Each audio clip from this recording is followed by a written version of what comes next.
தமிழ் விக்கியின் கட்டுரை நித்ய சைத்தன்ய யதி. ஜெயச்சந்திர பணிக்கர். நவம்பர் 2, 1923 முதல் மே 14, 1999 வரை. சிந்தனையாளர், தத்துவ அறிஞர், அத்வைத்தி, ஆன்மீகவாதி. நாராயணகுருவின் மரபில் வந்தவர். நடராஜகுருவின் மாணவர். நாராயணகுருவும் நடராஜகுருவும் உருவாக்கிய புதிய அத்வைத நோக்கையும் முதல் முழுமைவாத நோக்கையும் நவீன இலக்கிய கோட்பாடுகளிலும் அறிவியல் கோட்பாடுகளிலும் செயல்படுத்தி காட்டியவர் நித்ய சைத்தன்ய யதி. நடராஜகுரு நிறுவிய நாராயண குருகுலத்தின் 2வது தலைவர். பிறப்பு: நித்ய சைத்தன்ய யதியின் இயற்பெயர் ஜெயச்சந்திர பணிக்கர்.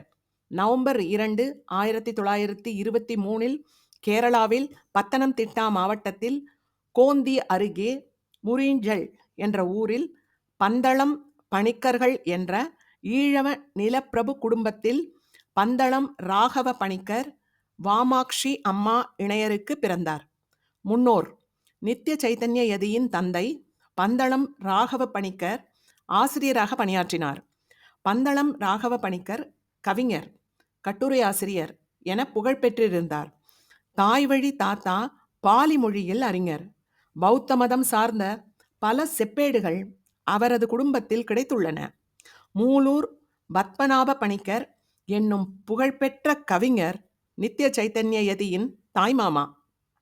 கல்வி: நித்ய சைத்தன்ய யதி நாணுப்பிள்ளை என்னும் ஆசிரியரின் திண்ணைப்பள்ளியில் ஆரம்ப கல்வி பயின்றார். பந்தளம் அருகே குளத்துக்கல் உயர்நிலை பள்ளியில் மெட்ரிகுலேஷன் படிப்பை முடித்த பின் 1939 வீட்டை விட்டு கிளம்பி பிரிட்டிஷ் இந்தியாவில், வட இந்தியாவிலும், இன்றைய பாகிஸ்தானிலும், பங்களாதேஷிலும் நாடோடியாக 8 ஆண்டுகள் அலைந்தார். 1947 மீண்டும் பந்தளத்திற்கு வந்தார். ஆலுவா யூனியன் கிறிஸ்துவ கல்லூரியில் தத்துவம் இளங்கலை படிப்பில் சேர்ந்தார். அதன்பின் திருவனந்தபுரம் பல்கலைக்கழக கல்லூரியில் 1952 தத்துவத்தில் முதுகலை படிப்பை முடித்தார். உளவியல் அதில் விருப்ப பாடமாக இருந்தது. 1956 மும்பை பல்கலைக்கழகத்தில் இருந்து விழி இழந்தோர் உளவியலில் முனைவர் பட்டம் பெற்றார். கல்விப்பணி: நித்ய சைத்தன்ய யதி கொல்லம் ஸ்ரீ நாராயண கல்லூரியில் 1952 தத்துவ ஆசிரியராக பணியாற்றினார். 1953 முதல் ஓராண்டு காலம் சென்னை விவேகானந்தா கல்லூரியில் தத்துவ பேராசிரியராக பணிபுரிந்தார். ஜவஹர்லால் நேருவின் ஆணைப்படி 1959 மாற்று உளவியல் ஆய்வு மையம் துவக்கப்பட்ட போது அதன் ஸ்தாபக தலைவராக இருந்தார். நித்ய சைத்தன்ய யதி போர்ட்லண்ட், சிகாகோ உள்ளிட்ட பல பல்கலைக்கழகங்களில் கீழை தத்துவம் மற்றும் மாற்று உளவியல் துறையில் பேராசிரியராக பணியாற்றினார். இங்கிலாந்திலும் பிரான்சிலும் வருகை தரு பேராசிரியராக பணியாற்றி உள்ளார். ஆன்மீக வாழ்க்கை: நித்ய சைத்தன்ய யதி குழந்தையாக இருக்கையில் அவருடைய தந்தை அவரை காந்தியை பார்க்க அழைத்துச் சென்றிருந்தார். காந்தி முன்பு நித்ய சைத்தன்ய யதி ஒரு பிரார்த்தனை பாடலை பாடினார். குழந்தையாக நாராயண குருவையும் நித்ய சைத்தன்ய யதி கண்டிருந்தார். பள்ளி படிப்பை முடித்துவிட்டு நாடோடியாக அலைந்த காலகட்டத்தில் நித்ய சைத்தன்ய யதி திருவண்ணாமலையில் ரமணரின் ஆசிரமத்திலும் சபர்மதியில் காந்தியின் ஆசிரமத்திலும் சில காலம் இருந்தார். பல்வேறு ஆன்மீக ஆசிரியர்களை அவர் அப்பொழுது சந்தித்தார். கொல்லம் ஸ்ரீ நாராயண கல்லூரியில் ஆசிரியராக பணியாற்றி வந்தபொழுது அங்கே சொற்பொழிவு ஆற்ற வந்த நடராஜகுருவின் அறிமுகம் ஏற்பட்டது. சென்னை ராமகிருஷ்ண மடத்தின் விவேகானந்தா கல்லூரியில் தத்துவ பேராசிரியராக பணியாற்றிய பொழுது 1953 டாக்டர் ராதாகிருஷ்ணனுடன் ஒரு தத்துவ மோதலுக்கு பிறகு அந்த பதவியை துறந்தார். 1953 ஜெயச்சந்திரன் ஊட்டி ஃபர்ன்ஹில் குருகுலத்திற்கு சென்று நடராஜகுருவின் நேரடி சீடரானார். இருவரும் கடும் வறுமையில், தனிமையில் பல வருடங்கள் ஊட்டியில் செலவிட்டார்கள். நடராஜகுருவின் இருந்து ஜெயச்சந்திரன் துறவு பெற்று நித்ய சைத்தன்ய யதி என்ற பெயரை சூட்டிக் கொண்டார். 1956இல் நடராஜகுரு உலகப் பயணம் மேற்கொண்ட பொழுது மும்பை சென்று முனைவர் பட்ட ஆய்வை மேற்கொண்டார். உலகப் பயணம் 1969இல் நித்ய சைத்தன்ய யதி ஆஸ்திரேலியாவுக்கு ஒரு மாலுமியால் அழைத்துச் செல்லப்பட்டு திட்டமிடாத ஒரு உலகப் பயணத்தை துவங்கினார். ஆஸ்திரேலியாவில் ஓராண்டு வாழ்ந்த பின் அமெரிக்கா சென்றார். போர்ட்லாந்து, சிகாகோ உள்ளிட்ட பல பல்கலைக்கழகங்களில் கீழை தத்துவம் மற்றும் மாற்று உளவியல் துறைகளில் பேராசிரியராக பணியாற்றினார். இங்கிலாந்திலும் பிரான்சிலும் பேராசிரியராக பணியாற்றியுள்ளார். ரசல் கார்ல் பாப்பர் போன்றவர்களிடம் தொடர்பு கொண்டிருந்தார். நாராயண குருகுலம் நடராஜகுரு 1924இல் நீலகிரியில் நாராயண குருகுலம் என்னும் அமைப்பை உருவாக்கியிருந்தார்.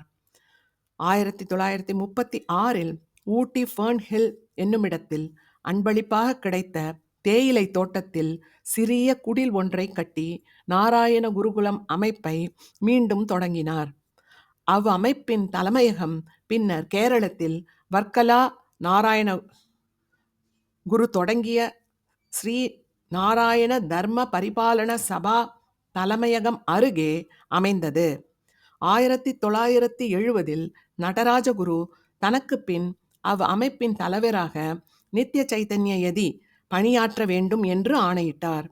1973இல் நடராஜகுரு உடல் நலம் குறைந்தபோது நித்ய சைத்தன்ய யதி இந்தியா திரும்பி நாராயண குருகுலத்தின் தலைமை பொறுப்பை ஏற்றார்.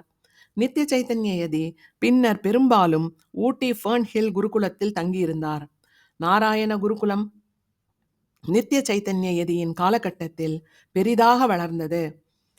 எழிமலை, ஆலுவா, தொடுபுழா என்ற பல ஊர்களில் அதன் கிளைகள் அமைந்தன.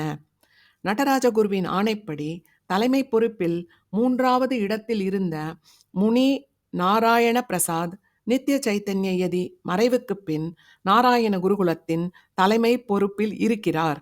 எழுத்துக்கள்: நித்ய சைத்தன்ய யதி ஆங்கிலத்தில் 80 நூல்களையும் மலையாளத்தில் 120 நூல்களையும் எழுதினார். நித்ய சைத்தன்ய யதியின் எழுத்துக்கள் இலக்கியம், கலை, அறிவியல், ஆன்மீகம் என்னும் 4 தளங்களைச் சேர்ந்தவை. அனைத்தும் அறிதல்களையும் ஒன்றென உணரும் ஒரு மெய்ஞானத்தை அவர் முன்வைத்தார். அதை முழுமை அறிவு அல்லது மதிப்பீடுகளின் சேர்ந்திசை சிம்பனி ஆஃப் வேல்யூஸ் என்று அவர் வரையறை செய்தார்.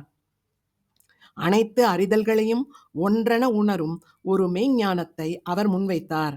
அதை முழுமை அறிவு அல்லது மதிப்பீடுகளின் சேர்ந்திசை சிம்பனி ஆஃப் வேல்யூஸ் என்று அவர் வரையறை செய்தார். இலக்கியம்: நித்ய சைத்தன்ய யதி மலையாளத்தில் 50க்கும் மேற்பட்ட இலக்கிய விமர்சன நூல்களை, ஆய்வு நூல்களை எழுதியுள்ளார். மார்க்சிசம் கார்கி, சீமோன் டா பூவா போன்ற மேலை நாட்டு இலக்கிய ஆசிரியர்கள் பற்றிய ஆய்வுகள் முதல் இந்திய இலக்கிய மரபு குறித்த ஆய்வுகள் வரை அவை பல வகையானவை. இலக்கிய கொள்கைகள் பற்றியும் எழுதியுள்ளார். கேரள கவிஞர் குமாரன் ஆசானின் கவிதைகள் பற்றிய ஆய்வு நூலுக்காக கேரள சாகித்ய அகாடமி விருது பெற்றார். கலை: ஓவியக்கலையில் ஈடுபாடு கொண்டிருந்த நித்ய சைத்தன்ய யதி ரஷ்ய ஓவியர் ஷெகால் குறித்தும் இந்திய வங்காள ஓவியக் கலை மரபு குறித்தும் நூல்களை எழுதியுள்ளார். அறிவியல்: நித்ய சைத்தன்ய யதி உளவியலாளர். உளவியலை அறிமுகம் செய்யும் நூல்களையும் எழுதியிருக்கிறார். உளவியலையும் இந்திய ஞான மரபையும் இணைத்து ஆராயும் ஒரு நூல்களையும், நவீன இயற்பியல் தத்துவம் குறித்த நூல்களையும் எழுதியிருக்கிறார். எளிய உளவியல் ஆலோசனை நூல்களையும் எழுதியிருக்கிறார். ஆன்மீகம்: நித்ய சைத்தன்ய யதியின் முதன்மை படைப்புகள் ஆன்மீகம் சார்ந்தவை. தொன்மையான இந்திய ஞான நூல்களுக்கும் நாராயணகுரு எழுதிய நூல்களுக்கும் அவர் எழுதிய விரிவான உரைகள் புகழ்பெற்றவை. பகவத்கீதை, உபநிடதங்கள், விவேக சூடாமணி, சௌந்தர்யலகரி போன்ற நூல்களுக்கு உரைகள் எழுதினார். நாராயணகுருவின் தர்சனமாலா, ஆத்மோபதேச சதகம் போன்ற நூல்களுக்கும் விரிவான உரைகள் எழுதியிருக்கிறார். வேதாந்த மரபை விளக்கும் நூல்களையும் எழுதினார். நாராயணகுருவின் வாழ்க்கை வரலாற்றையும் எழுதியிருக்கிறார். கவிதைகள்: நித்ய சைதன்ய யதி மலையாளத்தில் இசை பாடல்கள் எழுதியுள்ளார். அவை நித்ய சைதன்ய கீதங்கள், சங்கீர்த்தனங்கள் என்ற பெயர்களில் 2 நூல்களாக உள்ளன. இசையமைக்கப்பட்டு பாடப்படுகின்றன. நித்ய சைதன்ய யதி ஆங்கிலத்தில் எழுதிய கவிதைகள் மை இன்னர் ப்ரொஃபைல் என்ற தலைப்பில் நூலாகி உள்ளன. தன் வரலாறு: நித்ய சைதன்ய யதி தன் வாழ்க்கை வரலாற்றை மலையாளத்தில் சிறு நூல்களாக எழுதினார். பின்னர் அவை ஒரே நூலாக தொகுக்கப்பட்டன. ஆங்கிலத்தில் அவை லவ் அண்ட் பிளஸிங்ஸ் என்ற பெயரில் ஒரு நூலாக வெளிவந்து உள்ளன. தத்துவம்: வேதாந்த மரபு. இந்திய சிந்தனை மரபில் வேதாந்த மரபு தொல்பழங்காலம் முதல் இருந்து வந்துள்ளது. ரிக்வேதத்தின் சிருஷ்டி கீதம் அதன் தொடக்கப்பள்ளி எனப்படுகிறது. அதன்பின் உபநிடதங்கள் வேதாந்த மெய்யியலை வளர்த்து எடுத்தன. பாதராயணர் அவருடைய பிரம்மசூத்திரம் வழியாக வேதாந்த கருத்துக்களை வரையறை செய்தார். அதன்பின் சமண பௌத்த மதங்களின் எழுச்சி உருவானது. அந்த மரபுகளுடன் விவாதித்து வளர்ச்சி அடைந்த வேதாந்த மரபை சங்கரர் உருவாக்கினார். அது அத்வைதம் எனப்படுகிறது. சங்கரர் உருவாக்கிய அத்வைத மடங்கள் நாடெங்கும் உள்ளன. பின்னர் ராமானுஜர் வைணவத்தில் ஒரு பிரிவாக விசிஷ்டாத்வைதம் என்னும் மரபையும், மத்வர் வைஷ்ணவத்தின் ஒரு பிரிவான துவைதம் என்னும் மரபையும், நிம்பார்க்கர் வைஷ்ணவத்தின் ஒரு பிரிவான துவைதாத்வைவம் என்னும் மரபையும், வல்லபர் புஷ்டி மார்க்கம் என்று அழைக்கப்படும் வைணவ பிரிவான சுத்தாத்வைதம் என்னும் மரபையும் உருவாக்கினார்கள். இவர்கள் மரபுகள் உருவாக்கிய மடங்கள் இந்தியாவெங்கும் உள்ளன. நீண்ட இடைவெளிக்கு பின் நவீன காலகட்டத்தில் வேதாந்த மரபு புதிய வடிவில் உருவாகி வந்தது. இது நவ வேதாந்தம் எனப்படுகிறது. இதன் முதன்மை ஆளுமை ராமகிருஷ்ண பரமஹம்சர். அவருடைய மாணவரான விவேகானந்தர் உருவாக்கிய ராமகிருஷ்ண மடம் மற்றும் அதன் வழியாக உருவாகி வந்த பிற மடங்கள் வழியாகவும் நவ வேதாந்தம் இந்தியாவில் வலுவாக வேரூன்றியது.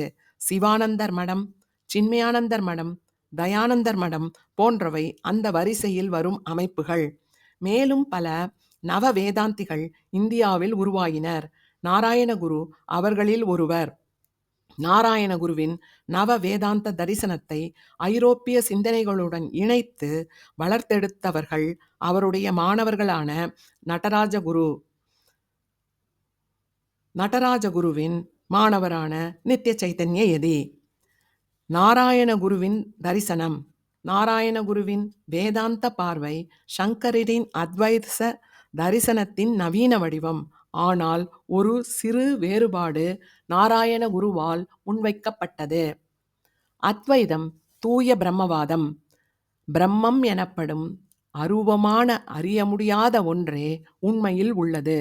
இப்பிரபஞ்சம் அதன் மாயை வடிவம் என்பது அத்வைதம்.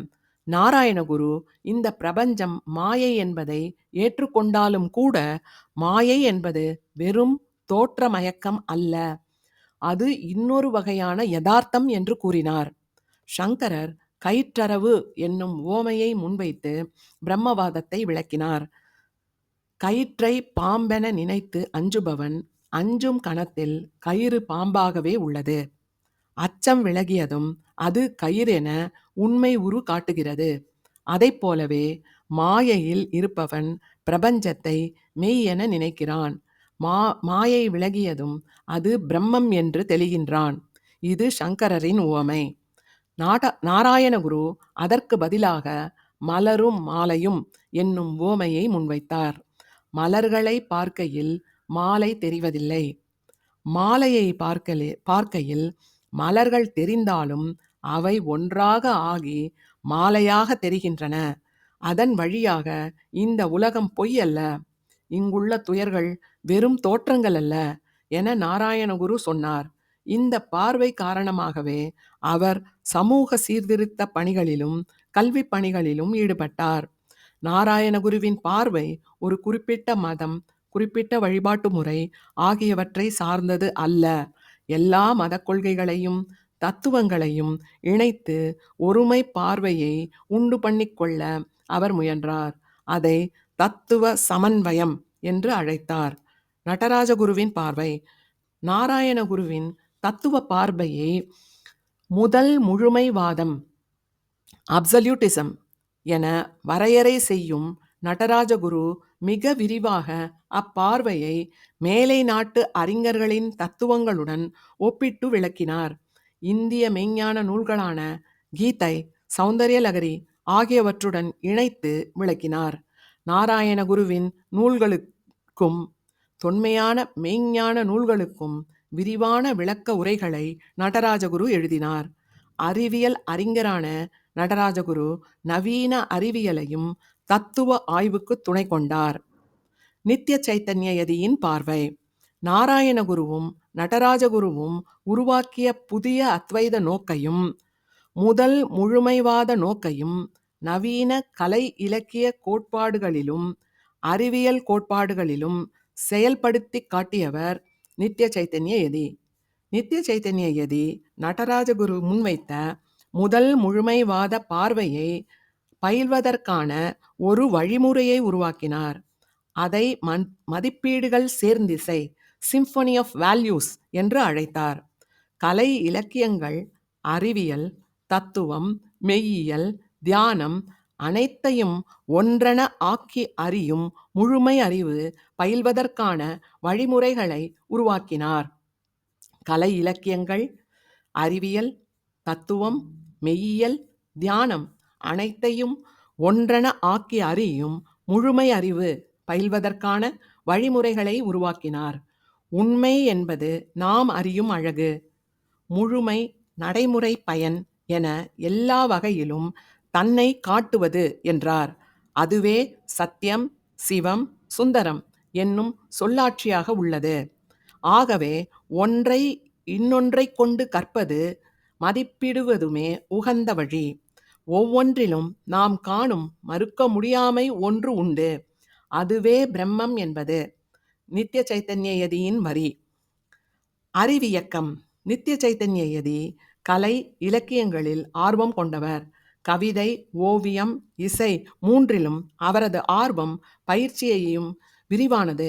அவரது எழுத்துக்களில் தத்துவ நோக்கை விட கலை நோக்கு மேலெழுந்து காணப்பட்டது.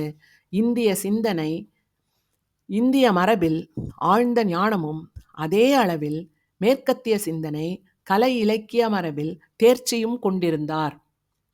மேலை சிந்தனைகளையும் அழகியல் நோக்குகளையும் அப்படியே ஏற்று அவற்றை பிரதிபலிப்பதே சிறந்த செயல்பாடு என்று நம்புதல் இந்தியாவின் மைய ஓட்டமாக உள்ளது.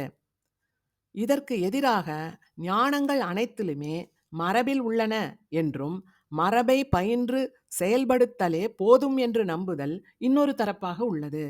இந்த இரண்டு எதிரெதிர் நிலைகளை வளர்ந்து இந்திய சிந்தனை தேக்கமடைந்த காலத்தில் இவ்விரு தேக்க நிலைகளுக்கும் எதிரான அலையாக எழுந்ததே நித்திய சைத்தன்ய யதி உருவாக்கிய அறிவியக்கம். மாணவர்கள். இந்திய சிந்தனையில் தொடர்ச்சியாக மூன்றாவது தலைமுறையாக வளர்ச்சி பெற்ற சிந்தனை பள்ளி நாராயணகுரு உடையது. பல கோணங்களில் பல தளங்களில் செயல்படும் முக்கியமான பல மாணவர்கள் இதற்கு அமைந்தனர். நாராயணகுருவின் மாணவர்களில் கவிஞர் டி.கே. மாதவன், குமாரன் ஆசான், சகோதரன் ஐயப்பன், நடராஜகுரு, வாக்படானந்தர், போதானந்தர், தர்ம தீர்த்தர் ஆகியோர் முக்கியமானவர்கள். நடராஜகுருவின் மாணவர்களில் John Spiers, Nitya Chaitanya Yati, Mangalananda Swami, Chidambara Theerthar, Muni Narayana Prasad, Swami Vyasa Prasad, Guru Freddy, Vinaya Chaitanya ஆகியோர் முக்கியமானவர்கள். நித்திய சைத்தன்ய யதியின் மாணவர்கள் Peter Oppenheimer, Peter Morris, Nancy Yelding, Emma Walker, Swami Tanmaya, Shoukath Ali, Deborah Buchan, Scott Teitsworth போன்ற பல தளங்களில் பணியாற்றி வருகிறார்கள். மலையாள எழுத்தாளர்களில் அஷீத, தமிழ் எழுத்தாளர்களில் ஜெயமோகன் போன்றவர் பலர் நித்திய சைத்தன்ய யதியின் மாணவர்கள். மறைவு நித்ய சைத்தன்ய யதி மே 14, 1999 சமாதியானார். நினைவுகள் ஊட்டி ஃபர்ன்ஹில் நாராயண குருகுல வளாகத்தில் ஜப்பானிய முறைப்படி அமைந்த நித்ய சைத்தன்ய யதியின் சமாதி உள்ளது. நித்ய சைத்தன்ய யதி பயின்ற ஆலுவா யூனியன் கிறிஸ்துவ கல்லூரியில் அவர் பெயரில் ஓர் ஆய்விருக்கை அமைந்துள்ளது. தமிழகத்தில் அந்தியூர் அருகே நித்யவனம் என்னும் பெயரில் நித்ய சைத்தன்ய யதி நினைவு பண்பாட்டு மையம் செயல்படுகிறது.